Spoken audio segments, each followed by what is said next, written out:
Welcome to another episode of the Bonsai Blacksmith. This is an unexpected part 2. I had 2 new trees from the nursery get delivered yesterday, and I'm going to add it to my already existing Atlantica forest that I made yesterday. It seems a little barren here. Seems a little barren. I added some artillery plants or artillery ferns in here. They're not actually ferns. I might redistribute them so I can go ahead and put these 2 new additions.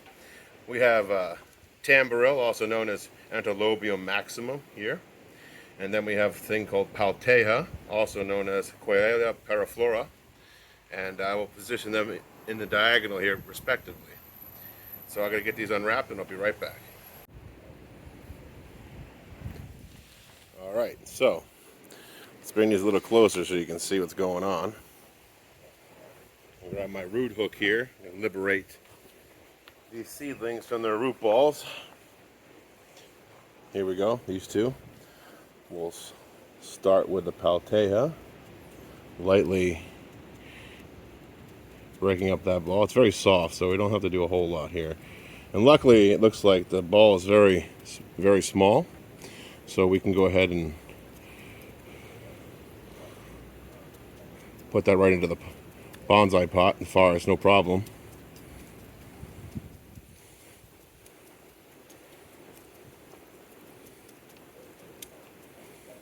Loosening this up, bit of a process. I don't want to hurt these fine roots. That's basically the bread and butter what I need.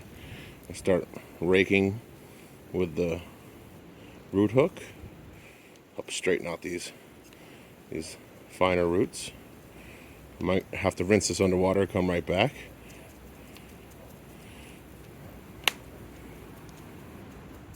Finally finished breaking up the root ball here. Don't want to hit the base of the tree. I'm trying to be very sensitive to what I like to call the heart of the tree, base of the trunk. Alright, I think we have most of this loosened up now. Go ahead and rinse this. I'll be right back. Okay, so here is the washed root ball of the Paltea. It looks like we have a lot to work with. It's not very deep here, so we could quite easily get this to radiate into a bonsai pot. I'm going to do a light trimming on this because I want this to keep growing. It's very young. As you can see, not very large. So let's move on to the next guy. Break up this root ball. It's got some of that gel from, this is a much nastier root ball. It's been in its whatever the packaging and they grew it in for a long time. You can see the roots growing straight back up again. So this has been root bound. I don't know if I'd even would have sold this to anybody. So I'll see if I can fix this, loosen up some of these roots without breaking them. That's almost a fool's errand. I'll run some water in this here shortly to help with this cause. I am going to lose some of these roots though. It goes down. I can feel a taproot in this. It goes down quite far. I could feel at least to here. That's 2/3 of the way at least. Keep breaking up this root ball. A little raking action. Not too much though. These fine roots don't seem to like it very much on this Tamboril. This is the Tamboril, by the way. The Coelia paraflora.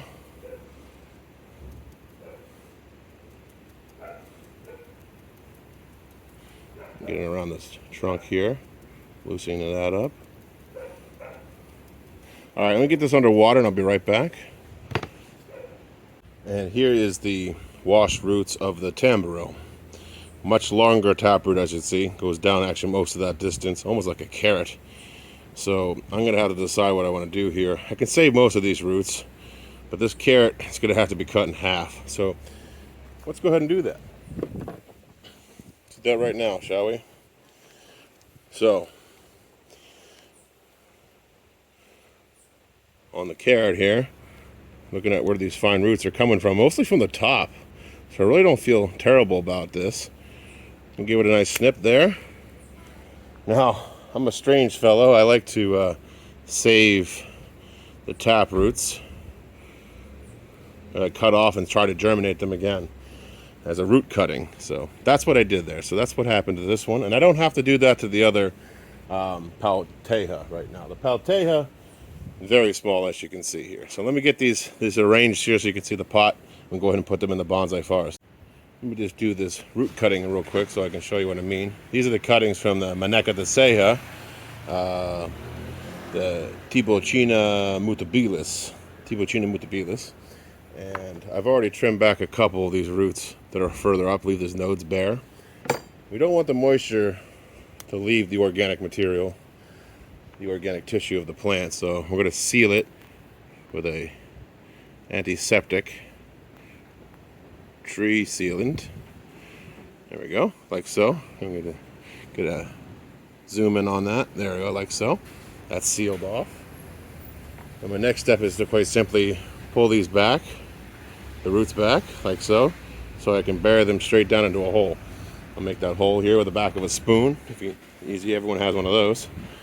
Make a hole with the spoon in the composted soil, and then maybe you follow with your finger and place it in here without breaking it, of course. Leaving, I'll give you a close-up in a second here, but leaving the exposed part of that root that you put the sealant on, but no other roots coming off the main taproot here. See how little that is? There it is in the dirt. That's all that's sticking up, and hopefully it'll sprout a side shoot. So off to planting the rest of the garden now. All right, so here's the Atlantic forest I made the other day. And this is the Dalbergia nigra, and this is the Pal Brasilia Canada, and this is the Maneca de Ceja. This tree and this tree are Fabaceae family. I'm not exactly sure which family the Maneca is from. Wouldn't be surprised if it's related at least distantly. So we have the Tambrill here. It grows very similar to the Fabaceae. It is a Fabaceae as well. So I'm going to give it a lot of room. It has more space in this corner. So I'm going to remove this artillery plant very gently with a spoon. Get underneath that, lift it up. And the hole that creates is where I'm going to use to put this tree in. All right, you can see that the focus is just fine. All right, make an area. Now this root's still very large. You know, a lot of people would say that's way too long still, and they're probably right. But I'd like to probably put this tree on an angle. It's got a nice cool curve. And all the trees are all straight in a natural forest. Some do actually come over.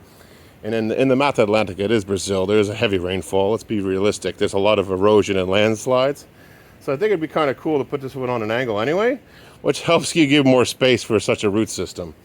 And since there's no massive root systems in the middle yet, because we've already trimmed these trees, I'm going to make a canal like so and give this tree some support. I'm going to put a couple pieces of granite here from my box of tricks to help support this side a little bit better for the tree to rest on.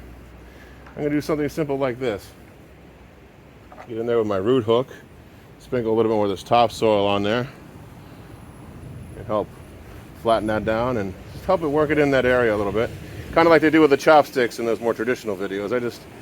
I feel like that's not a necessary step with a composted soil, because it's going to compact and become a solid piece over time. So I'm going to go ahead and put more topsoil on that because the water will wash it away.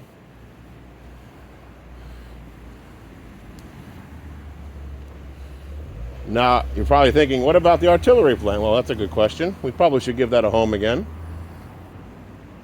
Pile up this soil some, pack this in. A little tighter, like so. What I'm going to do for the artillery fern is I'll probably place it in here. It likes shade, it likes partial sun, so let's give it partial sun. Made a little space. Here it is, a spoonful of artillery plant. Put that in there like so. Sink in there a little bit better without disturbing it too much. Give it some more of that soil around it underneath. Push into it on the sides. And it'll grow flat. It doesn't like to grow up so much. I think the tallest that's ever been recorded is a foot tall, ever. And that's older plants that have been around for a while. It is a perennial. Now you have one in the back corner here, which brings me to my next point. We gotta plant the Paltea now. Now, where does the Paltea go? Well, there's already a lot going on here. There's some growth from the Pal Brazil growing this direction. Not so much this direction. The Tamboril has some back budding down here. I kind of want to let that grow in over here. So I think I'll do the drastic thing and make this a corner pocket plant over here, where I planted this other artillery fern. So I'm going to go ahead and pull that up the same way with a spoon. Get underneath that, make a spot. And that spot could be for our Paltea. So try to break this up a little bit. Again, I probably could have cut that back further, but I don't know the species, so I want to be very careful about how I do that.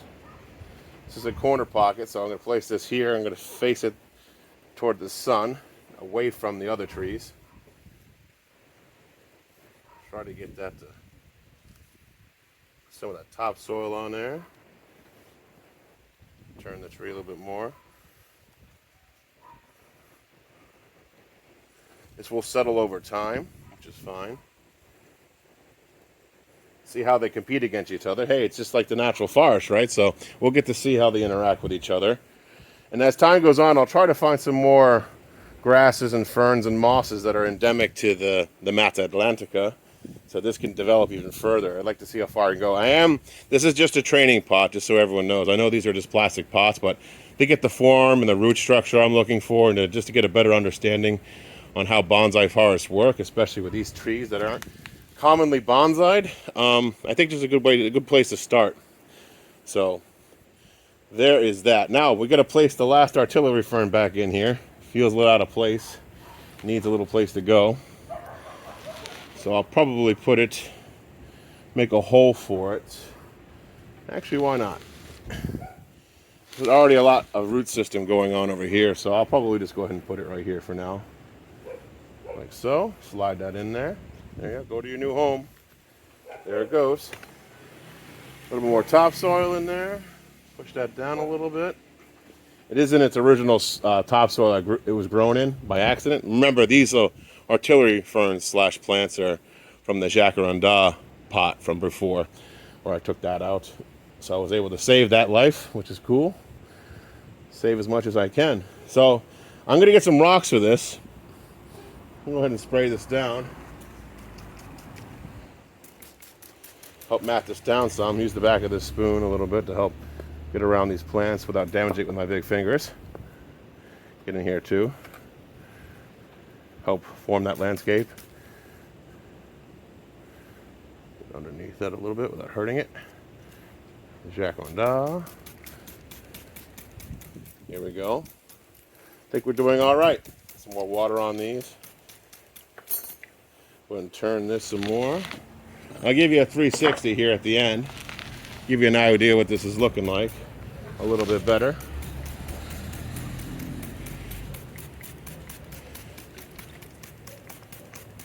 I definitely need some more water here. I had moistened the soil before I had planted these other trees from yesterday, from the original planting. And you just give the jacaranda here a little love.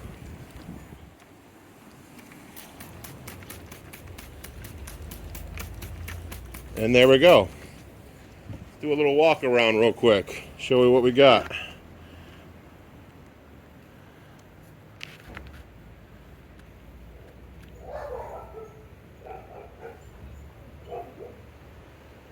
Let's see how these grow together. I'm looking forward to seeing how these trees grow out and work together or against each other. And thank you for spending another episode of the Bonsai Blacksmith with me. Until next time.